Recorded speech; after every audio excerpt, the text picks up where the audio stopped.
ვისაუბროთ პერსონალური ფინანსების თემაზე. კონკრეტულად ზოგადად რა რჩევები არსებობს ამ მიმართულებით და ბოლოსკენ მინდა გაგიზიაროთ ჩემი რჩევები პერსონალურ ფინანსებთან ზოგადად თემატიკასთან დაკავშირებით და ხის დასახვასთან, როგორ ჯობია გადავანაწილოთ ნახები, როგორ ჯობია ბიუჯეტირება მოვახდინოთ და ასე შემდეგ. ესენი უბრალოდ მინდოდა, რომ ფონად ყოფილიყო ვიდეოსთვის. ცოტა გავერთოთ, სანამ ცოტათი უფრო სერიოზულ საკითხებზე გადავალთ.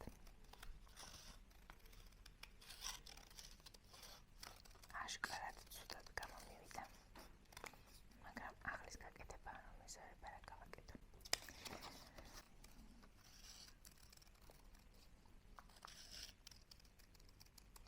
ზოგადად არ მიჭირს ხოლმე ესეთი რაღაცები, მაგრამ მინდა რომ მალე მოვურჩი. ამ სიჩქარეში გამიბუჭდას უკეთ პირველი. ესეც გამიბუჭდას, არა ვშევი. მაღაცა არ ვარ ამის ხასიათზე. არ მინდა.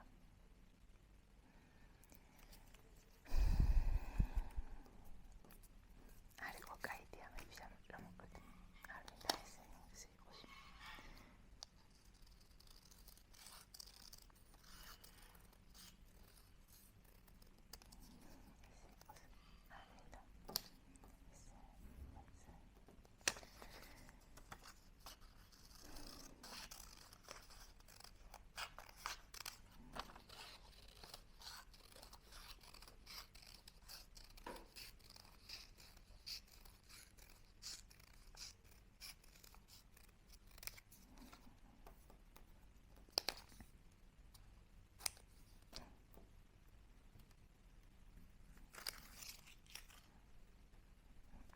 ეს ვითომ გრაფიკი დავხატე,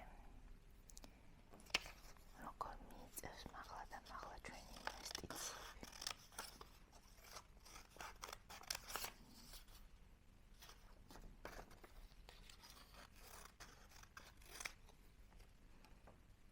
ეს ნერვებს მიშლის ეს და ესე გავაკეთოთ.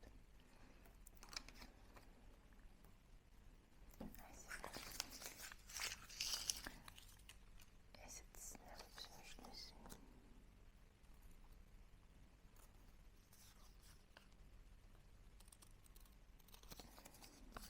ესეც ესე.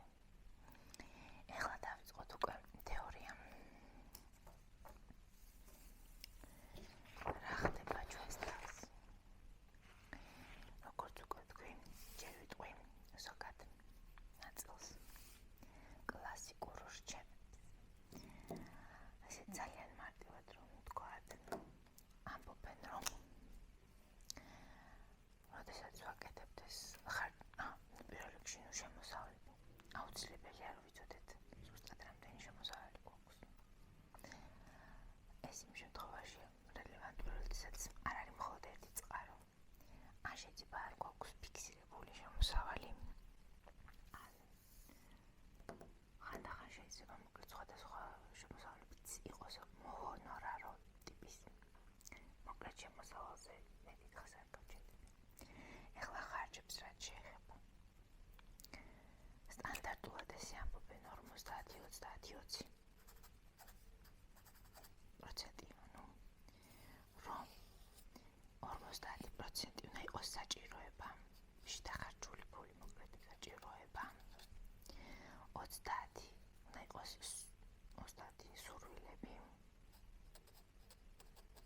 ანუ ჭირდება. მინდა. და ამას ეძახიან უკვე. ყველაფერი სხვა რაც დარჩა რა, ანუ ნახეთ, სესხი, თუ მაქვს გასასტუმრებელი, თუ მე უნდა შევიქმნა რაღაც თანაზოგი, ან მაქვს რაიმე მიზანი და ამ მიზნისთვის ვაგროვებ.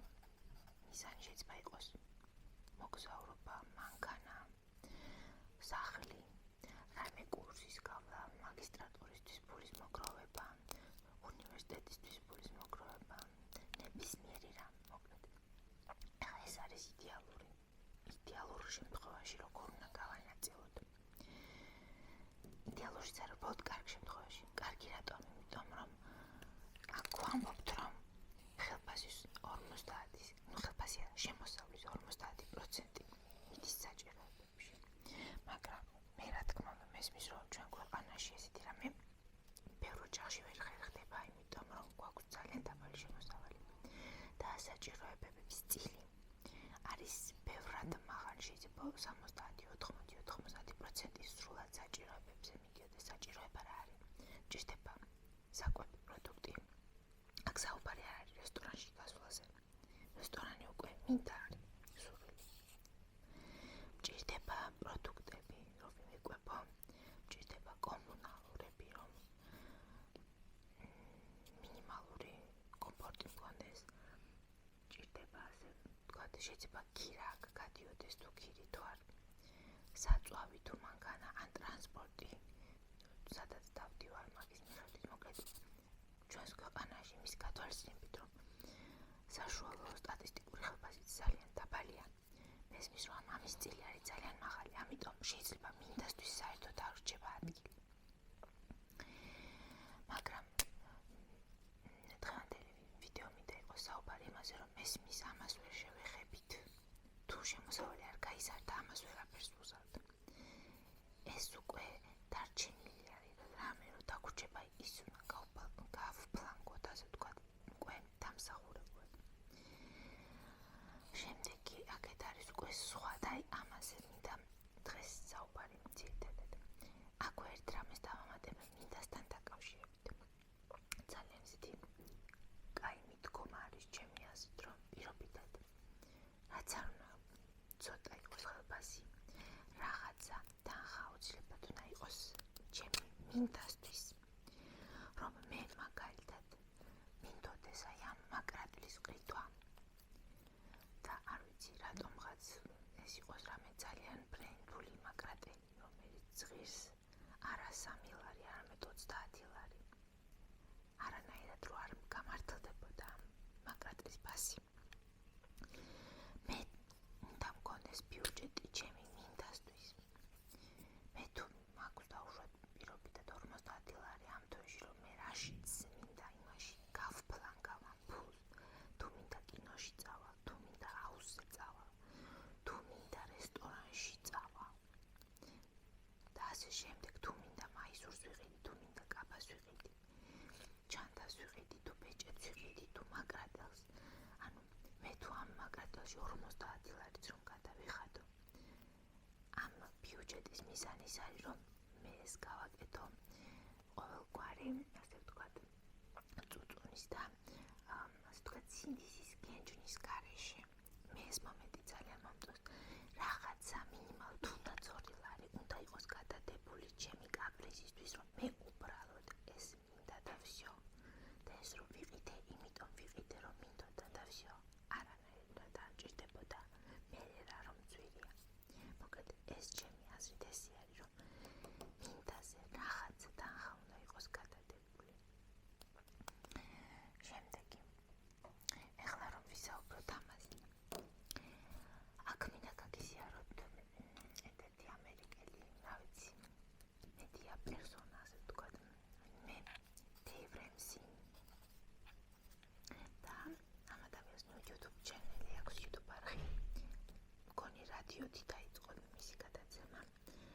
მოკლედ ფინანსების მიმართულებით იძლევა ეს ადამიანი რჩევებს და მან ესეთი ჩამოაყალიბა 7 ბავშვის ნაბიჯი, the 7 baby steps. საუბარი არის, რომ რა ნაბიჯები უნდა გადავდგათ ფინანსური დამოუკიდებლობის, ფინანსური თავისუფლებისთვის. პირველი ის ამბობს, რომ უნდა გქონდეს emergency fund, ანუ ქართულად ვიტყოდი შავი დღისთვის გადანახული ფული. უსაფრთხოების ბალერი შეიძლება ვუწოდოთ, ან უბრალოდ მე ვიტყოდი გადანახული თანხა.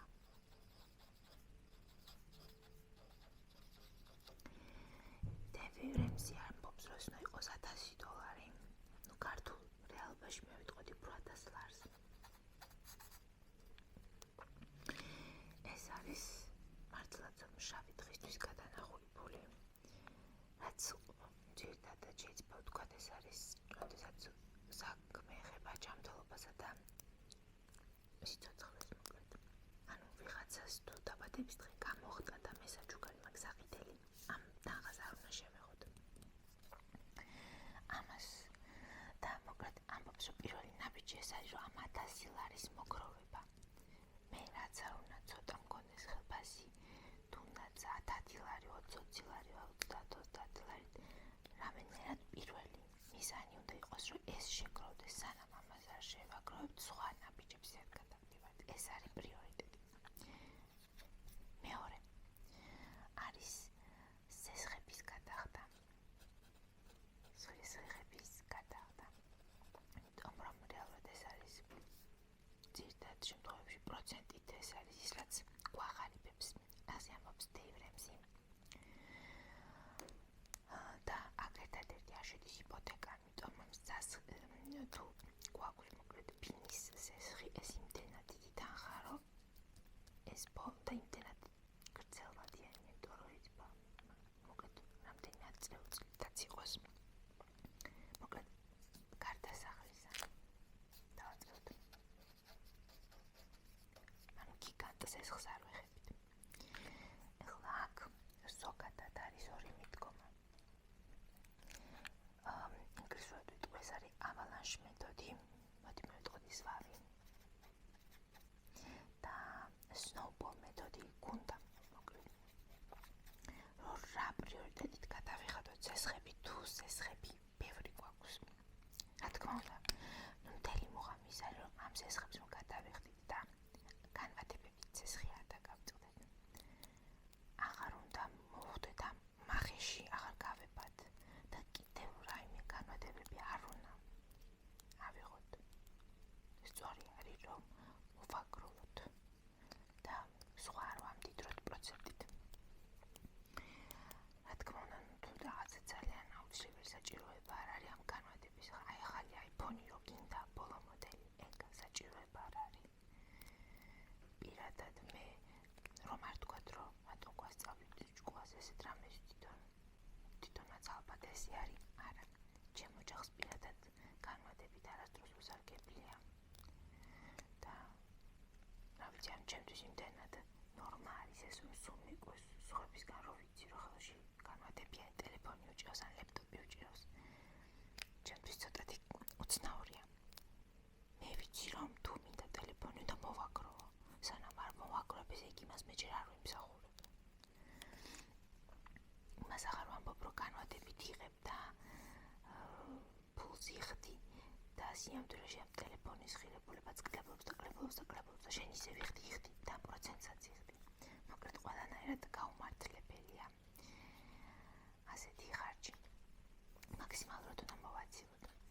ეხლა რას ვამბობდი მე? ზვავის მეთოდი არის, რომ თუ რა თქმა უნდა შესაძლებელი გვაქვს, რომ გრაფიკი დავაჩქაროთ გადახდის, ჯობია რომ ეს სურვილები რაღაცები მოიკლო. მესმის საჭიროებებს ვერაფერს უზვალ. მაგრამ აი როდესაც აი ამ ნაწილზეა საუბარი, ყველანაირად უნდა მივაწვეთ მაგალითად მაღალ პროცენტიან სესხებს, ანუ თუ გვაქვს ზოგი მაღალ და ზოგი დაბალ პროცენტიანი განვადებები, ჯერ მაღლიანები გადავიხადოთ, ანუ რასაც მაღალი პროცენტი აქვს, ის უნდა გადავიხადოთ. თუ დავუშვათ ყველა ერთნაირია, ამ შემთხვევაში გვაქვს გუნდას მეთოდი, ეს მე დავარქვი ახლა რამდენად სწორია გავიცი. snowball მეთოდი, რომელიც გონება ყველაზე პატარა სესხი გადაიხადე პირველი.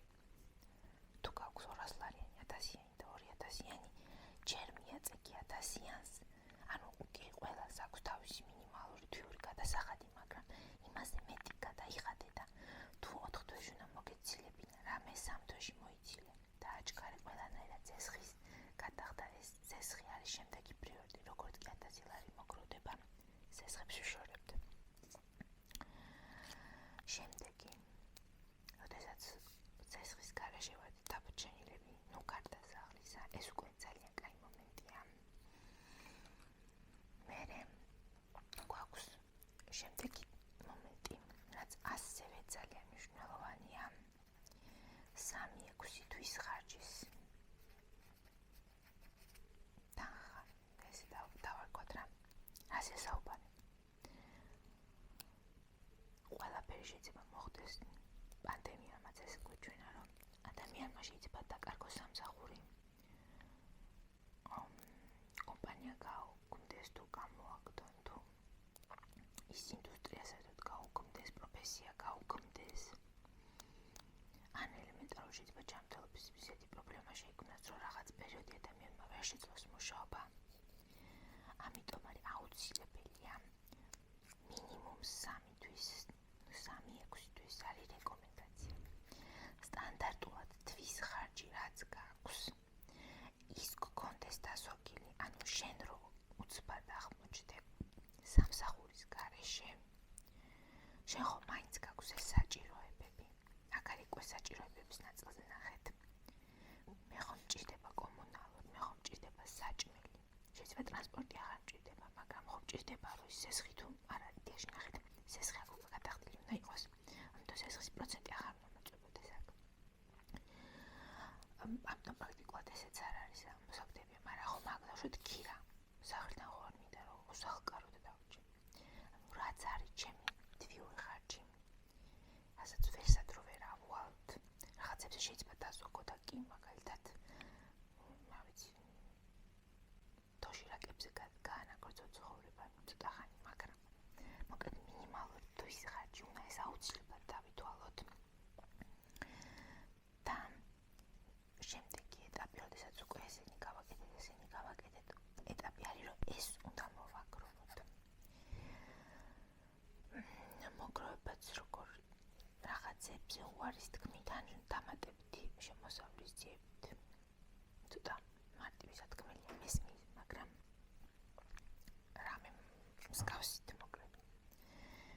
უფრო ძირითადად ეს სტანდარტულ ოჯახებში ხდება დაცოგვის ხარჯზე. რომ იგივე რაღაცა სასმელები კი არ უნდა იყიდო, უნდა წყალზე იყო. ჯანმრთელობისაც მაინც უკეთესია. არის რაღაც ხარჯები, რაც უნდა მოაცილო. მაგალითად, შეიძლება ჯანმრთელობისთვის ძალიან მნიშვნელოვანი და ძალიან კაია სატრენაჟო დარბაზის სიარული. მაგრამ როდესაც აქ ხარ ფინანსურად, უნდა თავი შეიწუხო და სახლში ვარჯიშო. იმიტომ რომ ეგ არის რეალურად კომფორტი და ეგ არის მინდა და არა მჭირდება. კი, ჯანმრთელობა მჭირდება, მაგრამ მინდას სფეროში გადადის ეგ. მოკლედ, მე აქ დავამატებდი ცოტა ხანი ესეთი გადაღვევას გავაკეთებდი ამ baby step-ებიდან. ძალიან მნიშვნელოვანია ჩვენი შემოსავლებისა და ხარჯების აღრიცხვა. რატომ? ძალიან ბევრს მოსდის ეს შეცდომა, მათ შორის აი ვისაც ბევრი აქვს შემოსავალი, მათაც მათ შორის ფინანსებში ვინც მუშაობენ, მათაც კი. რომ ბოლომდე ვერ აფიქსირებენ რაში რა მიდის ფული. იმიტომ რომ იმდენად ემატება ცოტა რომ ბოლოს დიდი თანხები გამოდის. ჩემი რეკომენდაცია არის, თუნდაც ამ ვიდეოს ყურების მერე დაიწყოთ აღრიცხვა დღის ბოლოს, რაში დავხარჯე მე დღეს ფული და დაალაგოთ კატეგორიებად, სურსათი პირობითად, ტრანსპორტი, შეიძლება თუ ინტერნეტი, კომუნიკაცია, რაღაც ესეთი კომუნიკაციებში. ეს მოკლედ კატეგორიები თქვენით მოიფიქრეთ. და რაღაც ჩემი აზრით ფურცელზე ჩამოწერა სჯობია, მაგალითად იგივე Excel-ში ჩამოწეროთ ეს ყველაფერი. თუ გირთულდებათ მსგავსი რამ, შეიძლება მაგაზეც ჩავწერო ვიდეო, რომ მარტივად როგორ შეიძლება მოკლედ აღრიცხვის გაკეთება. მაგრამ მოკლედ ძალიან მნიშვნელოვანია, რომ ერთხელ რო ნახავთ 1 და 2 თვის ფაქტებს, სად წავიდა ჩემი ფული. მერე მიხვდებით, რამდენი გჭირდება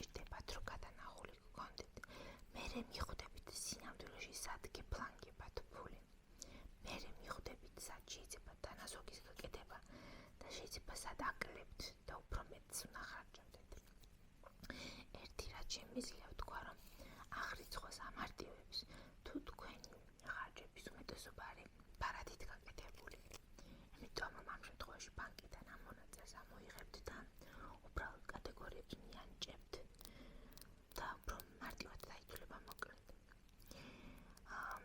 ერთი კიდევ აქვე ბარემ, რადგანაც გამახსენდა თანასოგთან დაკავშირებით. ეს ფსიქოლოგიური მომენტია, რომ ფარადით უფრო მარტივად გვეხარჯება ფული. რას გულისხმობა, თქვენ თუ გაგიცდიათ, მე პირადად ბევრჯერ დავაფიქსირე ესეთი მომენტი, რომ 10 ლარიანი ან 100 ლარიანი მნიშვნელობა მოკლედ კუპიურად მიჭირავს. მე ვგრძნობ, რომ ამ რაღაცაში ფულს ვიხდი და ეს ფული ჩემი ნაშოვნი, ფულის გადასვლის მომენტი გრძნობა, როდესაც გაქვთ ქეში, ნახდი ფული. პარადს რო ვადებ ესე, მაპარაძედაც გავიდა გადახდია, საერთოდ ვერ ვგრძნობ, რომ ფული გავიდა, საერთოდ ვერ ვხვდები, რომ მე რამე დავკარგე, ასე ვთქვათ, დავკარგე რესურსი, რომლითაც მე შეიძლება სხვა რამეც მიყიდა, ხო? მოკლედ ეს მინდოდა მეთქვა, რომ თუ დავუშვათ ქეშს არ იყენებთ, მაგრამ ხედავთ, რომ დასოგვის პრობლემა გაქვთ. ჩემი აზრით, ფრანგვისკენ მიდრეკილი ამ შემთხვევაში ქეშისკენ გადასვლას გერჩევით. შემდეგი ახლა, რომ ვთქვათ, შემდეგი ნაბიჯი, როდესაც წარმოიდგინეთ უკვე მინიმალური შავი დღისთვის გადადებულია. ზესხები არანაირი აღარ დაგვრჩა, იპოთეკას არ ვეხებთ. ანუ არანაირი ზედმეტი ხარჯი აღარ მაქვს. რამე რომ მოხდეს, მე 3-6 თვე უკვე გავძლებ ისე, რომ უსამსახურო და უშემოსავლოდ. აქედან შეიძლება ითქვას, რომ ხდება ამოსუნთქვა და მე უკვე უნდა დავიწყო მომავალზე ფიქრი, ანუ დღევანდელობის პრობლემებს გავცდით და გადავდივართ მომავალზე. Dave Ramsey გვეუბნება, აქედან ვიწყებთ მოკლედ ინვესტირებასო მომავლისთვის. შემოსავლების 15% უკვე აქედან მიდისო ინვესტირებაზე და საუბარი არის პრაქტიკულად პენსიისთვის. იმიტომ რომ ზოგადად არ ვიცი რამდენად იცნობთ ინვესტიციების საკითხებს, ყველა მაგას ამბობს, რომ დღეს რომ იყიდი რაღაცას $100-ად 30 წლის მერე ბევრი იქნება ის თანხა. ეს დამიტომ შემოსავლების ინვესტიცია. მოკლედ ესე. და ყველაზე მარტივი არის ეს იყიდოთ არამე აქციები. ახლა მთლად ისე რამე არა, მაგრამ ყველა ვიცით გიგანტები ხო? გიგანტი კომპანიების აქციები, ან ბოთ დაგუგლოთ რის იყიდვა ღირს, ან დაგუგლოთ, ან სხვას კითხოთ, Facebook-ზე მოიძიოთ, ასე შემდეგ, ბევრი რამე შეიძლება YouTube-ზე ნახოთ ინვესტიციის ვიდეოები. იყიდოთ აი ამ 15%-ით, რაც გაქვთ შემოსავლების. იყიდოთ აქციები. აქ ნახეთ მნიშვნელოვანია რა, ელემენტარული, რაც ზესხის თანხა გამოთავისუფლდა. ეს 15% გვეუბნება Dave Ramsey. მე ვიტყოდი, რომ უფრო ისეთი თანხა, რომელიც ტკივნულად არ დააჭრება ჩვენს შემოსავლებს და ხარჯებს. ელემენტარული, მე თუ განვადებას აქამდე ვწვდებოდი. ეს ხო ნიშნავს, რომ მე შემიძლია იგივე თანხა, თანხის გარდა შემეძლო ცხოვრება. რატომ არ შეიძლება, რომ იმის ნაწილი ნახევარი მაინც ინვესტიციებში ჩავდო? მოკლედ ინვესტიციები საკითხი არის არც ისე მარტივი, არც ისე რთული, მაგრამ არც ისე მარტივი და ძალიან მარტივი დასაწყებად არის, მაგალითად ალბათ გეცნობათ TBC ბანკის საინვესტიციო ნაწილში მარტივი იმით არის, რომ გარდა იმისა, რომ დიდი ალბათობით ისედაც გაქვთ TBC ბანკის აპლიკაცია მობილურში, კარგი ის არის, რომ პრაქტიკულად მინიმალური აქვს საკომისიოები. მარტო ზოგიერთ აქციაზე არის საკომისიოები, უშუალოდ ის, რომ პორტფელი გაქვს მაქვს მაგაში საკომისიო არმიოდ და მაგიტომ მეც მაქვს მაგალითად და შეგიძლია მინიმალური თანხით დაიწყო ინვესტირება, არ არის აუცილებელი $1000 ქონდეს. შემდეგი მოკლედ ინვესტიციაზე რა თქმა უნდა მე ვერ გეტყვით რომ აუცილებელია, მაგრამ ჩემი აზრით სწორი არის. ერთადერთი კიდე რა შეიძლება ითქვას, რომ საპენსიო ფონდი რომ გვაქვს სავალდებულო ქვეყანაში და ხალხასიდან რომ გვეჭრება და კომპანიასაც რო ჭრიან და მთავრობაც რო წავკეთებს ფულს მოკლედ მაგაზე. ეს ძალიან არხეინად თუ შევხედავთ, შეიძლება ითქვას, რომ ამას უკვე ვაკეთებთ. ოღონდ 2%-ით რეალურად შემოსავლის 2% კიდე კომპანიის 2%, მთავრობის 2%, შეიძლება ითქვას 6%-ს უკვე ვდებთ მომავალში. უბრალოდ პრობლემა ის არის, რომ უმეტესობას არ გვჭირა, რომ რამე არ დატრიალდება მოკლედ. მაგრამ არ ვიცი, მოკლედ ინვესტიციაზე შეიძლება თქვათ, რომ იცი რა 6% უკვე მიდის ინვესტიციებში. მოდი მარტო 10-ს დავდება, 5-ს დავდება. ანუ არ არის აუცილებელი აქ ყოველ თვე დიდი თანხები დავდოთ, შეიძლება თუნდაც ყოველ თვე $10 აქცია იყიდოთ რეგულარულად. შემდეგი ეს არის როგორც ვთქვით Dave Ramsey-ის ნაბიჯები და მორგებულია ამერიკის ბაზარზე. იქ არის შემდეგი ნაბიჯი, რომ შვილებისთვის კოლეჯის თანხის მოგროვება. ეს შეგვიძლია ქართულზე გადმოვა ქართულად მოკლედ ჩვენს ბაზარზე, რომ თუ ვიცით რომ ჩვენ შვილს უნდა მაგალითად ცოტა დიდვირიან უნივერსიტეტში, ანუ ის თავშოთ 100%-იანი გრანტი, სახელმწიფო გრანტი ვერ უშველის და ანუ ვერ უშველის, ანუ იმ მხრივ რომ მაგაზე მეტი ღირს უნივერსიტეტია დამატება მოგვიწევს. ამ თანხის მოგროვებაზეა საუბარი. ანუ აქ არის ესე უმაღლესი სასწავლებლის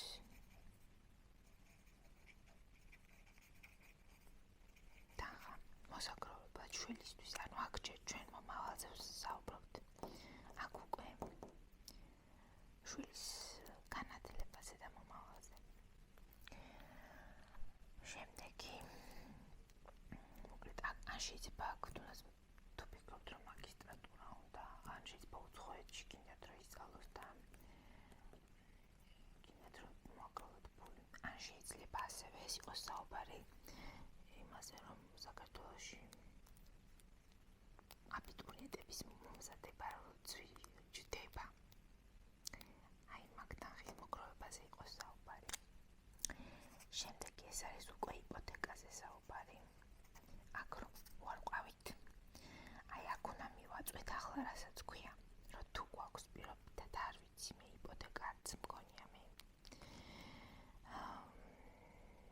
მაგრამ მასე საუბარი, თუ გაქვთ 30 წლიანი იპოთეკა, ახლა როდესაც უკვე წარმოიდგინეთ მომავალი უზრუნველყოფილი გაქვთ ასეთ ამებითაც უზრუნველყოფილია, უკვე მომავალზეც ვზრუნავთ და ახლა უნდა იყოს შემდეგი ნაბიჯი იპოთეკას, რაც შეიძლება მალე მოშორება, რომ მაგალითად 20-ის ნაცვლად 17 წელიწადში მოვიშოროთ.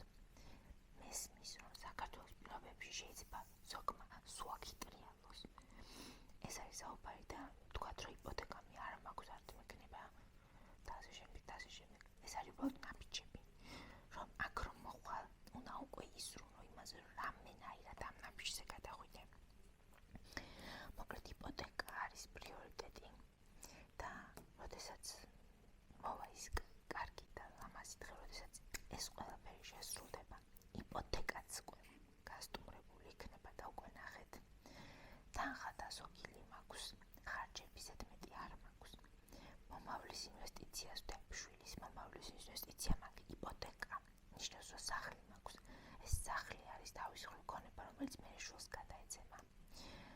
ანუ ესეც ქონება და სიმდიდრე. ბოლოს უკვე რაც დაგვრჩენია, ეს არის რომ უბრალოდ სიმდიდრე დავუმატოთ უკვე ნამდვილი გამდიდრება, არ ვიცი აქ გადავწერო. და მოკლედ აქ დავწერე ინგლისურად, იმიტომ რომ არ ვიცი ქართულად რა დავწერო. Build wealth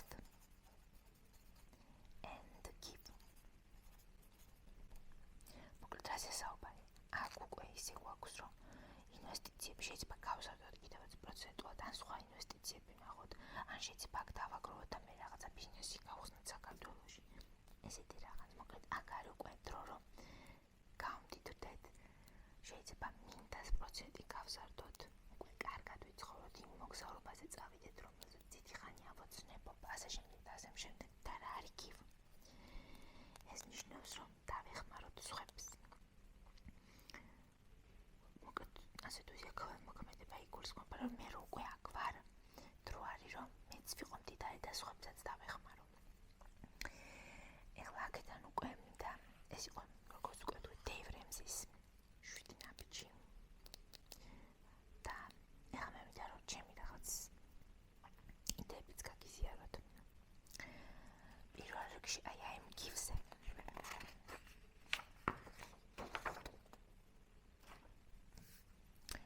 ქველმოქმედების საკითხს მინდა რომ შევეხოთ, მოდი.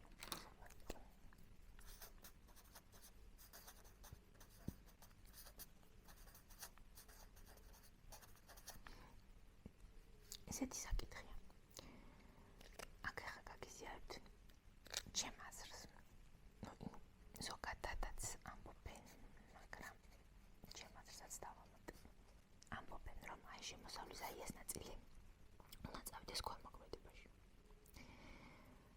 მე ვეთანხმები, იმიტომ რომ აი რაც არ უნდა ცოტა მქონდეს ხელფასი, სულ 500 ლარი მქონდეს. რაღაცას რომ არ ვიცი როგორ შეხედავთ ღმერთი მაძლევს, სამყარო მაძლევს თუ როგორც არის, უნდა რაღაცა დავაბრუნოთ უკან. სულ რომ არ ვიცი, მაგალითად 500 ლარის 1% ხო? რამდენია? 5 ლარი ხო? არ არის აქ საუბარი მაინც და მაინც დიდებულ ქველმოქმედებაზე. 5 ლარიც რომ გასცეთ. მაგრამ ახლა ნახეთ, აი ეს არის 10% ინტერნეტში რომ დაგუგლოთ, მე არ დამიგუგლე, უბრალოდ ვიცი ეს, მაგრამ მე ფორმულირებას შევწვდი ესე. ქველმოქმედება უნდა იყოს აუცილებლად რა თანხით. პასუხი არის ჩემი, რომ რა თანხაც თქვენ ტკივნეულად არ დაგაწვებათ საფუძვლზე, ასე ვთქვათ. მე თუ 500 ლარი მაქვს, შეიძლება 5 ლარი ცოტა მიჭირდეს. შეიძლება არ მიჭირდეს, არ ვიცი, გააჩნია. ამიტომ აი 1000 ლარი რომ ვთქვათ, 1000 ლარის 1% არის 10 ლარი. ჩემი აზრით, როდესაც 1000 ლარი 10 ლარი არის ცოტათი ბევრი. აი 5 ლარი არის ისეთი, რაც ტკივნეული არის. ახლა გაგიზიარებთ ჩემ გამოცდილებას. იმეც მქონდა 1000 ლარი არც შეშორებულ წარსულში ხელფასიდან. როდესაც ეს ამ იდეასაც შევხვდი, რომ ეს სამყაროს უნდა დავუბრუნოთ უკან. სამყაროს რა საზოგადოებას. იმიტომ რომ მე რო რაღაცა თუნდაც შემოსავალი მაქვს. მარტო ეგრე არის, რომ მარტო მე ვისარგებლო ამ შემოსავლით. მაშინ ამოვაგდო რეკლამა თუ პოსტმა, მოკლედ სოციალურ ქსელებში შემოხვდა ესეთი ორგანიზაცია ჩარტე. თუ არ ვწდები ჩარტეჯი. ეს არის საქველმოქმედო ორგანიზაცია თუ რაც ქვია, მოკლედ. და ამ მოგროვებულ თანხას ხარჯავენ იმაში, რომ ინტერნეტი ჰქონდეთ სოციალურად დაუცველ ოჯახებს მთელ საქართველოს მასშტაბით. მე იდეა ძალიან მომეწონა, იმიტომ რომ ამით, აი რომ ნახოთ მიხვდებით რა, მოკლედ რაზე არის საუბარი. ანუ ამით მე ვაფინანსებ იმას, რომ ვიღაცას ოჯახში ჰქონდეს ლეპტოპი, ჰქონდეს ინტერნეტი და ჰქონდეს წვდომა განათლებაზე და არა მარტო. ანუ მომავალ ქვეყნის და საზოგადოების მომავალში არის ინვესტირება. რო დავიწყე აქცია ჰქონდათ თან ასეთი, რომ მინიმუმ მგონი არ მახსოვს 15 ლარი, 10 თუ 20 ლარი იყო. თუ გაწევრიანდებოდი და ასე ვთქვათ, გახდებოდი დონორი, მგონი დონორი არა, უბრალოდ შემომწირული. მიიღებდი tote bags. ძალიან მომწონს წარწერით და თუ უცხოეთში სადმე მედიასთან და მაქვს აი უსამოდ მიყვარს მოკლედ ეს ჩანდა, მაგრამ როარ გადავხვიო. დავიწყე 20 ლარით. მაშინ მგონი ჯერ 800 ლარი მქონდა ხელფასი, მაგრამ 1000-იც რომ გამიხდა. მოკლედ ეს 20 ლარი და როგორ არის ამ ჩარტეზე? ყოველთვის ავტომატურად ყოველთვის 5-ში ან 6-ში რაღაც ესე არის, ავტომატურად გეჭრება ბარათიდან. მაგრამ მოკლედ გავიდა 2-3 თვე და ვხედავ, რომ ძალიან ურტყავს ჩემს ბიუჯეტს, ასე ვთქვათ, რომ ჩემთვის 20 ლარი არის 4 ლანჩი და რაღაც, ანუ ძალიან დამაწვა. ეს 20 ლარი მეფევრა მოკლედ. მე ავდეგი გადავაკეთე 4 ლარზე. დღემდე მეჭრება 4 ლარი. იმიტომ რომ მე ესეთ გადავყიდე. ერთი იმიტომ რომ ბოლოდ მესარებას აიძე, რომ შევცვალოთ უნდაც 6-ად გადავაკეთო. მეტი არ მინდა რომ იყოს, იმიტომ რომ მე მაინც დამაწვება. და მეორე რატო? არ არის აუცილებელი, მაგრამ ერთ ორგანიზაციას შევწიროთ სრულად თანხა. მე მირჩევნია, მქონდეს 10 ლარი. ვიცოდე რომ 10 ლარს მე დავუბრუნებ უკან საზოგადოებას. ვიცი რომ ამათიდან 4 წავა მომავალ, ანუ ვიღაცის ინტერნეტში. მერე დამრჩა 6 ლარი, მე ეს 6 ლარი შემიძლია დავშალო 6 წალ ლარიანად, ან 12 წალ 50 თეთრიანად და მეტროში იქნება თუ ქუჩაში მუსიკოს მივცე, მათხოვარს მივცე, ანუ სხვანაირი ქველმოქმედება მაინც ხვანჩავს, რომ მე NGO-ს ან ფონდს ჩავურიცხოთ, მოკლედ თანხა. მე პირიქით ფონდებში მე პირადად ძალიან მენანება თანხების გადარიცხვა, იმიტომ რომ ვიცი რომ მიგაქვთ ზოგადად აურაცხელი ადმინისტრაციული ხარჯები, გაუმართლებელი ხარჯები ჩემი აზრით. მე ჩართე, იმიტომ მომწონს. სანამ ვიდეოს ჩავწერდი, შევხედე ყოველდღე მოდის გამჭვირვალების ანგარიში და ანუ საერთოდ არასდროს არ ვკითხულობ მაგ მეილს, მაგრამ ეხლა ჩავხედე რა და ანუ აი მინიმალური ხარჯი აქვს ხელფასები პრაქტიკულად და ავტოკონტროლი ხდები სულ მოხალისეებით არიან და 1-2 ადამიანს აქვს ხელფასი, ხა ვიღაცებს მართლა სჭირდებათ, ხო? ისე ხო ვერ გაკეთება საქმე, მაგრამ არ ვიცი რამდენი პროცენტი, მაგრამ ვიტყოდი ალბათ 80%, 90% მართლა საქმეს რო ხმარდება, ანუ ლეპტოპების ყიდვას და ინტერნეტის ჩართვას ახალგაზრდებისთვის. მოკლედ ამის თქმა მინდოდა, რომ ეს თანხა უნდა იყოს ისეთი, რაც შენ თვითონ დაგაწვება, რომ ეს სხვას ვეხმარები, მაგრამ მე ვიტანჯები ამით. ეხლა რატო არის 1-დან 10-მდე? ეხლა თუ 20,000 გაქვს ხელფასი, ამის 10% რამდენია? 2,000 ლარი. ანუ ამის მიხედვით 200-დან 2,000-მდე უნდა გასცეს ადამიანი. თუ ადამიანს 20,000 აქვს ხელფასი, აი აქედან წესით ხომ უნდა მალე ამოვიდეს წესი. მაგრამ რაზე ასაუბარი? ჩემი აზრით, არ ვიცი, ალბათ აი 500-ზე ნაკლებს არ უნდა ახარჯავთ ეს ადამიანი. ქველმოქმედებაში კიდევ ერთხელ არ ნიშნავს, რომ უნდა ჩაურიცხო NGO-ებს. შეიძლება უბრალოდ იპოვნო ვინმე ოჯახი, ვისაც რა ვიცი, იმდენად უჭირს საჭმელი, რომ შენ იტო ხოლმე, ან ფული ჩაურიცხო. ან აი რო გროვდება ვინმეს, რომ მკურნალობა სჭირდება და თანხებს რო აგროვებენ. ასეთი შემთხვევისთვის რა, მოკლედ რაც უფრო მეტი გაქვს ხელფასი, ჩემი აზრით ეს პროცენტი 1-დან 10-ისკენ უნდა წავიდეს. ეს ერთი საკითხი და ბოლოზე მინდა ჩემი აზრით გაგიზიაროთ კიდევ ერთ საკითხზე, როგორ დავსოკოთ ფული. აქ უკვე ჩემი გამოგონება უნდა გაგიზიაროთ, მე როგორ ზოგავ ბოლო ალბათ 5 წელი არ მახსოვს, როდის დავიწყე იქ მომენტი კარგად მახსოვს. გახსნილი მაქვს მოთხოვნადი ანაბარი. მგონი ესე ქვია, არ მახსოვს მოთხოვნადი.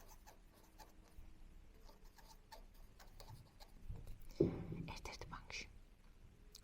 ისეთი ბანკი, სადაც არსებობს მოთხოვნადი დიანების ვარიანტი, რომ ნებისმიერ არა ბოდიში აფრია. მოთხოვნადი ანაბარი ზოგადად კარგი რამეა. მოდი ბარემ აქვე ვიტყვი, დარვაპირებდი ამას, მაგრამ ზოგადად თუ ბანკს აქვს ესეთი რამე ძალიან კარგია, რომ გახსნათ მოთხოვნადი ანაბარი. რაც ფული გაქვთ გედოთ აქ. მე მაგალითად ესე ვაკეთებ, რომ ხო არის პარადი ჩვენი რაღაცა მასტერკარდიან ვიზა. ამ პარადიზე ეს პარადი მული არის ანგარიშზე, რაღაცა გე, რაღაცა. ამ ანგარიშზე მიდევს მინიმალური თანხა, შეიძლება იყოს მაგალითად 50 ლარი. რო სუპერმარკეტში რო გადავიხდი ან რაღაცადმე რამეს, იქ მომენტში იყოს. მაგრამ ძირითადი თანხა არის აქ. მე თუ მივედი მაღაზიაში და მინდა 200 ლარიანი რაღაცის ყიდვა, უცბად შევდივარ მობაილ ბანკში. აქედან გადმოვიტან აქეთ თანხას და მე გადავიხდი. რატო ვაკეთებ ამას? ეს არის ყველანაირი თაღლითობისგან თავის ასარიდებად იდეალური ვარიანტი. ალბათ ბევრჯერ შეგხვედრიათ პოსტი, რომ პარადიდან ჩამომეჭრა თანხები და რა გავაკეთო. ამ შემთხვევაში ან დაგეხმარებათ ბანკი და ან არა. ამიტომ იდეალური ვარიანტი, რომ აქ ისეთი თანხა არ გქონდეთ, რის დაკარგვასაც ვერ გადაიტანდა 50-ით პირობითი, ახლა 10 ლარი მაქვს, ანუ რო ჩამოწდება უკვე რაღაცა 10 ლარს წამდავწუმ 5 ლარი რო არ ვიცხო, დაახლოებით ესე 30-50 ლარი სულ მაქვს ასე თუ ისე. ეს ერთი და მეორე, ამაში ხმთლად გარკვეული არ ვარ, მაგრამ ცოტა მარტივ სიტყვებით თუ მოთხოვნადი ანაბრები, ზოგადად ანაბრები დასვაულია მთავრობის მიერ. შეიძლება ვწდები იმაში, მთავრობა კი არა, რაღაცა სხვა არის, მოკლედ სახელმწიფოს მიერ. რამე რომ მოხდეს თუნდაც ბანკში, არ ვიცი რანაირად უნდა გაკოდდეს, მაგრამ პირობითად რომ გაკოდდეს. აი ეს რაც ანგარიშზე თანხა გიდევთ, გაქრება, მაგრამ ანაბარს 30,000 ლარამდე, რაც გიდევთ, სახელმწიფო გინაზღაურებთ სრულად. ანუ გარდა იმისა, რომ რამე ესეთი საეჭვო ტრანზაქციები თაღლითობებისგან აირიდებთ თავს, ასევე ვისიც როგორც დასვევად რატომაც არა ამაზე მქონდეს. კი მგონია, რომ ეს რისკი არის მინიმალურესი, მაგრამ მაინც. მოკლედ ეს ყველად გადავხტიგით, მაგრამ რა ვიცი, რატომაც არა იცოდეთ. მოკლედ ახლა შემდეგი მაქვს გახსნილი ანაბარი, მოკლედ ეს დავაწყე.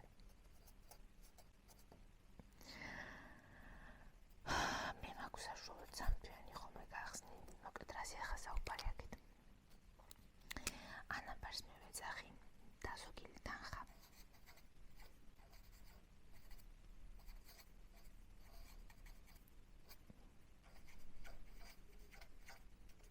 და რაზე არის ახლა საუბარი?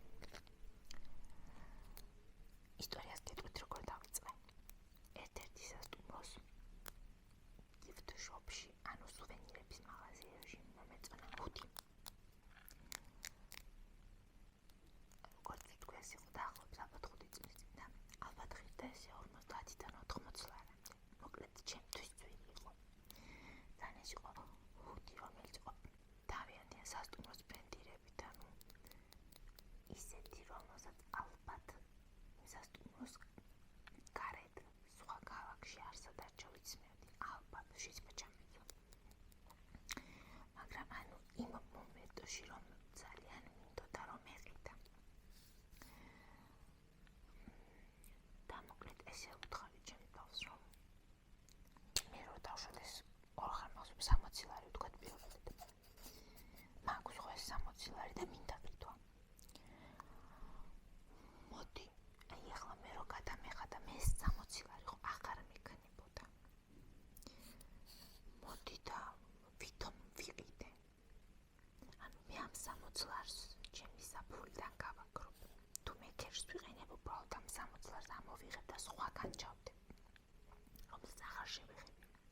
თუ მე პარადით ვიხდი, ამ 60 ლარს წავიღებ ანაბარზე.